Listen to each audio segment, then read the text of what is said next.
আসসালামু আলাইকুম ভিউয়ার্স, সবাই কেমন আছেন? আশা করি ভালোই আছেন। ইনশাল্লাহ আল্লাহর রহমতে আমিও ভালো আছি। ভিউয়ার্স, আপনারা হয়তো ইতিমধ্যেই থাম্বনেইল দেখে আজকের ভিডিওর টপিকটা বুঝে গেছেন, তাই আর দেরি না করে চলুন শুরু করা যাক মূল ভিডিওটি। কয়েকদিন আগে আমি আর আমার ওয়াইফ মিলে ঘুরে এলাম বাংলাদেশের অন্যতম সুন্দর পর্যটন কেন্দ্র কক্সবাজার থেকে। আমাদের এই ট্যুরটি ছিল 3 রাত 4 দিনের, তাই একটিমাত্র ভিডিওতে সব কিছু শেয়ার করা সম্ভব নয়। সেই কারণে এই ভ্রমণের ভিডিওগুলো আমি পার্ট আকারে আপলোড করব। আশা করছি এই ভিডিওগুলো দেখলে আপনারা যারা সাম্প্রতিক সময়ে কক্সবাজার ভ্রমণের পরিকল্পনা করছেন তারা একটি সুন্দর ও বাস্তবসম্মত গাইডলাইন পেয়ে যাবেন। এছাড়াও আমরা কোথায় কোথায় ঘুরেছি, কিভাবে সময় কাটিয়েছি এবং আমাদের মোট খরচ কেমন হয়েছে, এই সব বিষয় আমি এই ভিডিওগুলোর মাধ্যমে আপনাদের সঙ্গে শেয়ার করব। তো ভিউয়ার্স, ভিডিওটি ভালো লাগলে অবশ্যই লাইক, কমেন্ট আর চ্যানেলটি সাবস্ক্রাইব করতে ভুলবেন না। চলুন তাহলে ভিডিওটি শুরু করা যাক। আমাদের জার্নিটা শুরু হয় খুলনা থেকে কক্সবাজার যাওয়ার জন্য বেশ কিছু বাস সরাসরি চলাচল করে, তবে আমরা একটু আরাম করে ভ্রমণ করার জন্য ইম্পেরিয়াল এক্সপ্রেস স্লিপিং বাসের আপার ডেকের টিকিট কেটেছিলাম। এই বাসের ভাড়া পড়েছিল জনপ্রতি প্রায় 2500 টাকা। যেহেতু এটি একটি এসি বাস তাই ভাড়াটা একটু বেশি, তবে যারা নন এসি বাসে যেতে চান তারা সাধারণত 1500 থেকে 2000 টাকার মধ্যেই টিকিট পেয়ে যাবেন। আমাদের বাসের পিক আপ পয়েন্ট ছিল রয়্যাল মোড় এবং বাসের সময় ছিল সন্ধ্যা 7টা, তাই আমরা নির্ধারিত সময় অনুযায়ী প্রস্তুত হয়ে ঠিক সন্ধ্যা 7টার মধ্যেই রয়্যাল মোড়ে পৌঁছে যাই। বাসটি সেখানে আগে থেকে উপস্থিত ছিল, তাই কোনো সময় নষ্ট না করে আমরা সঙ্গে সঙ্গে বাসে উঠে পড়ি।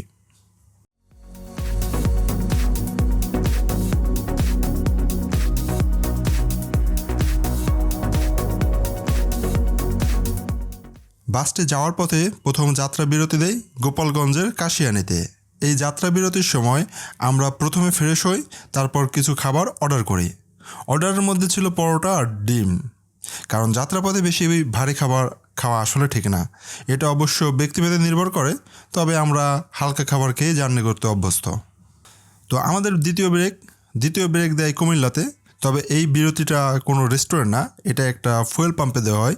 যাই হোক, আমরা আমাদের জরুরি কাজ সেরে গাড়িতে উঠে পড়ি, কারণ তখন ঘড়িতে প্রায় 12টা বাজে আর বাইরে বেশ ঠান্ডা ছিল।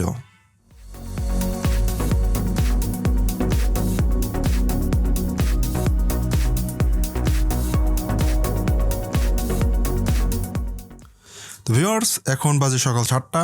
আপনারা দেখতে পাচ্ছেন আল্লাহর রহমতে আমরা কক্সবাজার বাস টার্মিনালে পৌঁছে গেছি। আমরা আমাদের ব্যাগগুলো কালেক্ট করে সিএনজিতে করে হোটেলে যাওয়ার জন্য অপেক্ষা করছি। ভিউয়ার্স, এখানে একটা কথা বলে রাখি, আমরা কিন্তু কোনো হোটেল আগে থেকে বুকিং করে আসিনি, তবে আমরা কিছু হোটেল শর্ট লিস্ট করে এনেছিলাম। ফোনে কথা বলে আমরা জানতে পেরেছি এখন আমরা যে হোটেলে যাচ্ছি সেখানে রুম অ্যাভেলেবেল আছে। নর্মালি কক্সবাজারের হোটেলগুলো ভাড়া সিজন ভেদে বিভিন্ন রকম হয়ে থাকে, তাই আসার আগে ভাড়ার বিষয়টা জেনে নেওয়াই ভালো। তবে বুকিং না দিয়ে সরাসরি এসে সামনাসামনি কথা বললে অনেক সময় ভাড়াটা কিছুটা কম পাওয়া যায়, কারণ এখানে থাকার মতো হোটেলের সংখ্যা অনেক। সাধারণত 1500 টাকা থেকে শুরু করে ক্ষেত্রবিশেষে 15,000 টাকা পর্যন্ত রুম ভাড়া হয়ে থাকে।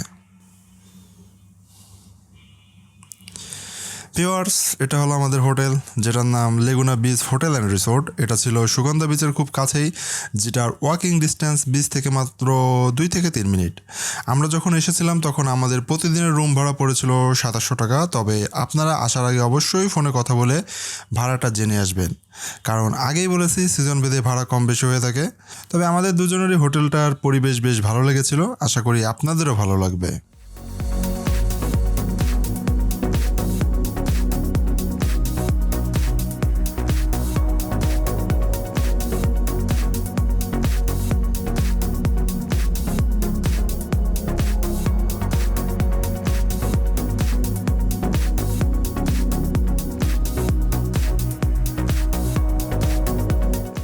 ভিউয়ার্স, আমরা আমাদের ব্যাগগুলো হোটেলে রেখে এখন সকালের নাস্তা করতে বেরিয়ে পড়েছি।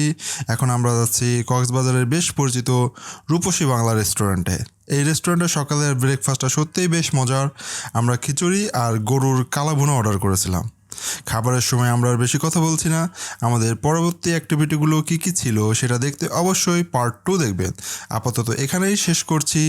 Tata, bye bye.